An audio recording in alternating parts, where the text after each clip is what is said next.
আসসালামু আলাইকুম সবাই, ক্রিয়েটিভিটি ইনস্টিটিউটের পক্ষ থেকে আমি মোহাম্মদ আবু সুফিয়ান চলে আসলাম আরেকটি ইউটিউব টিউটোরিয়াল ভিডিও নিয়ে।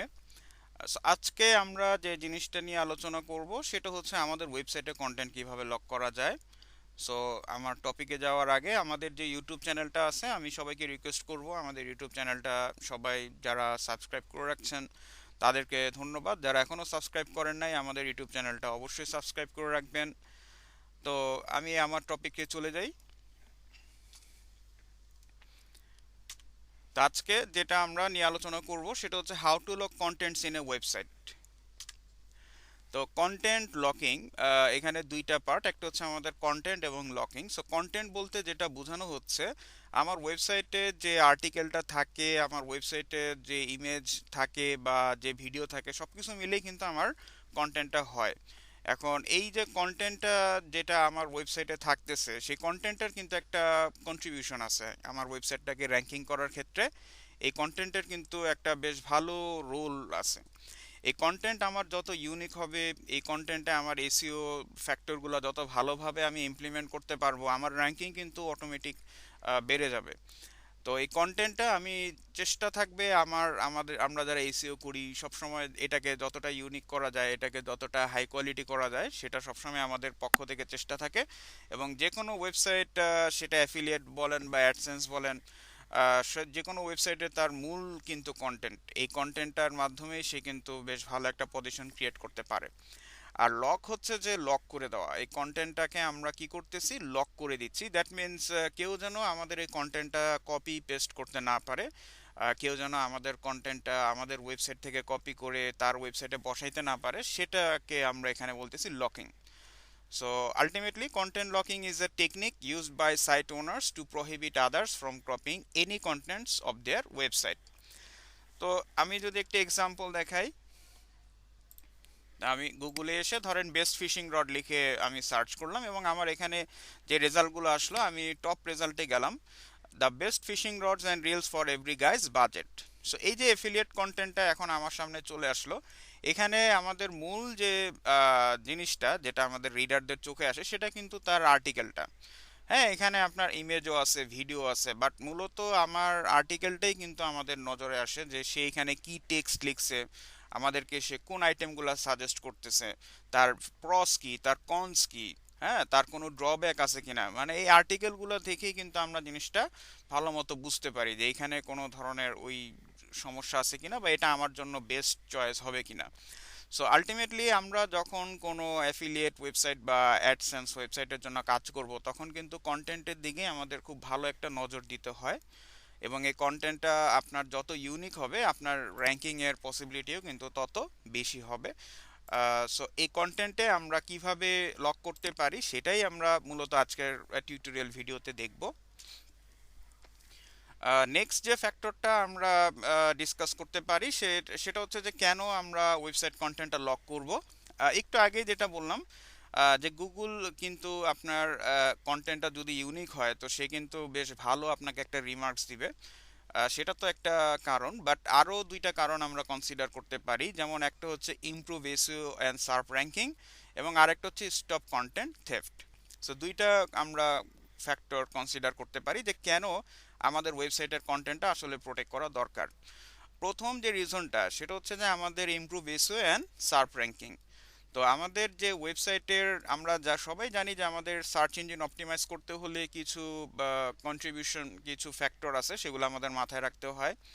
কিওয়ার্ড প্লেসমেন্টের একটা ব্যাপার আছে, কিওয়ার্ড ডেনসিটির একটা ব্যাপার আছে, কিওয়ার্ড প্রমিনেন্স, কিওয়ার্ড প্রক্সিমিটি, বিভিন্ন ফ্যাক্টর আমাদের এখানে রোল প্লে করে। এখন আমি আমার ওয়েবসাইটটা যতই এই সার্চ ইঞ্জিন অপটিমাইজেশনের জন্য যে ফ্যাক্টরগুলো, সেগুলো যতই আমি ইমপ্লিমেন্ট করি না কেন, এবং আমার কন্টেন্টটা যদি ভালো মানের না হয়, তো সেটা কিন্তু র্যাঙ্কিংয়ে আসার সম্ভাবনা খুবই কম। কারণ according to Google, content is the king. So আমার কন্টেন্টটা যত ইউনিক হবে, যত ভালো মানের হবে, আমার কিন্তু ততই সার্প র্যাঙ্কিংটাও বাড়বে। হ্যাঁ, সার্প র্যাঙ্কিংটা কিন্তু আমার তত ইমপ্রুভ হবে। তো এটা হচ্ছে আমাদের প্রথম রিজন। সেকেন্ড রিজন হচ্ছে স্টপ কন্টেন্ট থেফট, যে আমি এত কষ্ট করে একটা কন্টেন্ট রাইট করলাম, অথবা আমি হয়তো কন্টেন্ট রাইট করতে পারি না, তো সেক্ষেত্রে আমি হয়তো আরেকজনকে দিয়ে কন্টেন্টটা রাইট করাইলাম। সো আমি যদি নিজেও রাইট করি তো এখানে হয়তো আমার খরচটা লাগতেছে না, বাট আমাকে সময় বেশ ভালো সময় দিতে হয়েছে, এখানে আপনাকে রিসার্চ করতে হয়েছে, ইনফরমেশন কালেক্ট করতে হয়েছে, জিনিসটাকে কম্বাইন করতে হয়েছে যাতে একটা ভালো কন্টেন্ট আপনি রাইট করতে পারেন। সো এখন আপনি যদি কাউকে হায়ার না করেও কন্টেন্টটা ডেভেলপ করেন, আপনার খরচ হচ্ছে না, বাট আপনার কিন্তু বেশ ভালো পরিমাণের সময় ব্যয় হচ্ছে। আর আপনি যদি আপনি না লিখে অন্য কাউকে দিয়ে কন্টেন্টটা ডেভেলপ করান, তো সেক্ষেত্রে আপনার সময় ওভাবে নষ্ট মানে ব্যয় হচ্ছে না, বাট যেটা হচ্ছে যে আপনার খরচ হচ্ছে। হ্যাঁ, দেখা গেল যে আমি অন্য একজনকে হায়ার করলাম, বললাম যে আমাকে ১,৫০০ ওয়ার্ডের একটা কন্টেন্ট রাইট করে দাও এবং এত টাকা আমি তোমাকে দিব, তো সেই ক্ষেত্রে আমার কিন্তু খরচ হচ্ছে। সো আপনার এক কথায় আপনার শ্রম দিতে হচ্ছে, আপনার সময় দিতে হচ্ছে, এবং সেই সাথে আপনার কিন্তু অর্থ ব্যয় করতে হচ্ছে।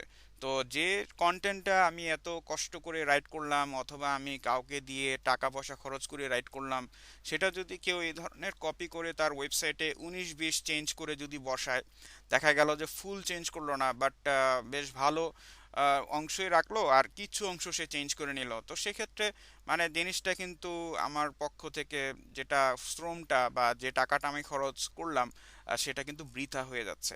সো এই জন্য আমরা যেটা করতে পারি, আমাদের এই কন্টেন্ট থেফটটাকে আমরা রোধ করতে পারি, যেন কেউ আমাদের এই কষ্টে তৈরি করা কন্টেন্টটা তার ওয়েবসাইটে যেন সহজেই সে কপি পেস্ট করতে না পারে, সেটা আমরা রোধ করতে পারি। তো এখন আমরা দেখি আমাদের নেক্সট টপিক, সেটা হচ্ছে কিভাবে আমরা এই কন্টেন্টটাকে লক করে দিতে পারি। হ্যাঁ, যে how to lock the contents.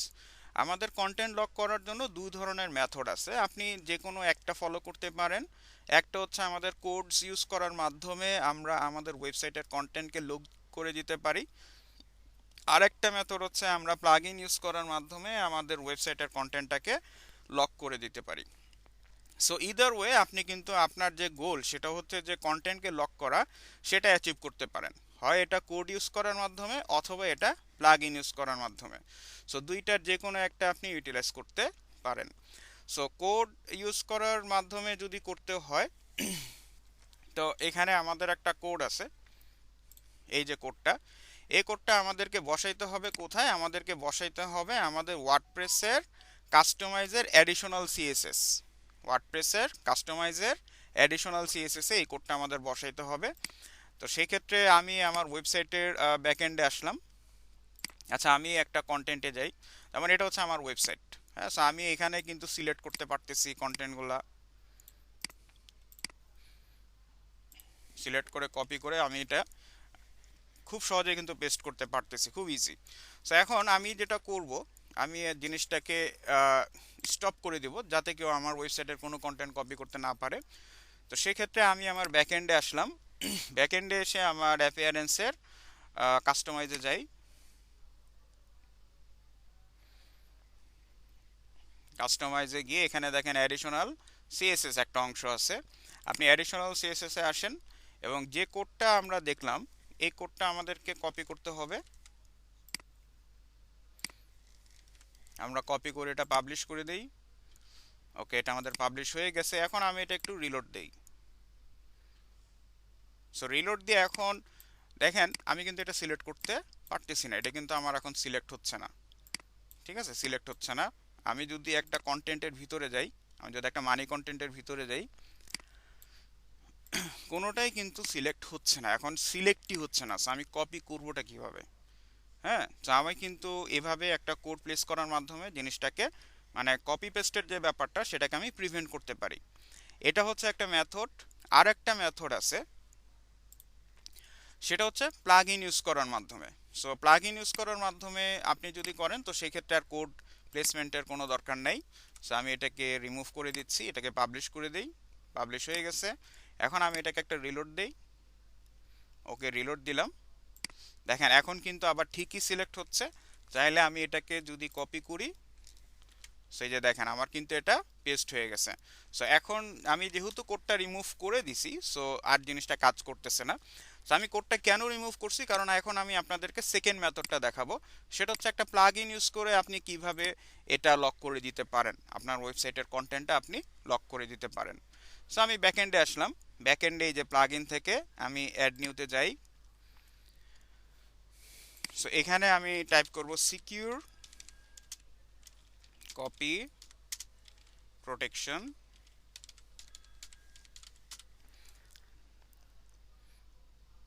So এই যে secure copy, content protection and content locking, এই প্লাগইনটা আমরা ইউজ করব। এটাকে আমরা ইনস্টল করি।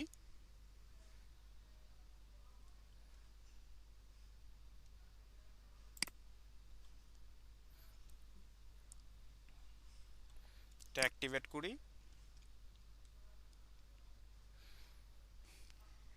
ওকে, এটা অ্যাক্টিভেট হয়ে গেছে। এখন জেনারেলে আমাদের এখানে যেটা করব, enable copy protection in all post type, এটাকে আমাদের এনাবল করে দিতে হবে। এনাবল টেক্সট সিলেক্টিং, এটা আমাদের ডিসেবল থাকলেও কোনো সমস্যা নাই, আপনি চাইলে এই টেক্সটটা এখানে রাখতে পারেন, কোনো সমস্যা নাই। আমরা যেটা করব, এটা এখান থেকে সেভ করে নেই। সো সেভ করা হয়ে গেল। এখন আমি আমার ওয়েবসাইটটা একটু রিলোড দেই। রিলোড দিলাম, দেখি তো এটা কপি করা যাচ্ছে কিনা। দেখছেন, you can't copy this content, আমাকে কিন্তু সে মেসেজ দিয়ে দিছে। আমি কিন্তু এখন কপি করতে পারতেছি না। সো আমি যদি একটু হোম পেজে যাই, দেখি তো এটা, না এটাও কিন্তু কপি করা যাচ্ছে না। হ্যাঁ, সো এটাও হচ্ছে আপনাদের একটা মেথড। আপনি দুইটার যে কোনো একটা ইউজ করতে পারেন। হয় আপনি কোডের মাধ্যমে আপনার ওয়েবসাইটের কন্টেন্টগুলো লক করে দিতে পারেন, অথবা আপনি প্লাগইনের মাধ্যমেও আপনার কন্টেন্টগুলো লক করে দিতে পারেন। দুইটার যে কোনো একটা ইউজ করবেন, হয় কোড অথবা প্লাগইন। তো সেই ক্ষেত্রে যেটা হচ্ছে, আপনার ওয়েবসাইটের কন্টেন্টটা আপনি প্রোটেক্ট করতে পারতেছেন, কেউ যেন এটা আর তার ওয়েবসাইটে ইউজ করতে না পারে খুব সহজে কপি পেস্ট করার মাধ্যমে। তো এটা হচ্ছে আমাদের আজকে টিউটোরিয়াল ভিডিও, যে কিভাবে আমরা আমাদের ওয়েবসাইটের কন্টেন্টগুলোকে সেফগার্ড করতে পারি, এক কথায় সেটা যেন কপি পেস্ট রোধ করা যায়, সেটা কিভাবে করা সম্ভব, সেটাই আজকে আমরা দেখলাম। তো সবাইকে ধন্যবাদ এতক্ষণ আমার সাথে থাকার জন্য, এবং ভিডিও শেষ করার আগে সবাইকে রিকোয়েস্ট করব, আমাদের যে ইউটিউব চ্যানেল আছে এটাকে সবাই সাবস্ক্রাইব করে রাখবেন। ইনশাল্লাহ নেক্সট টপিকে আরেকটা ইন্টারেস্টিং টিউটোরিয়াল ভিডিও নিয়ে আসার চেষ্টা করব। সবাইকে ধন্যবাদ। আল্লাহ হাফেজ। আসসালামু আলাইকুম।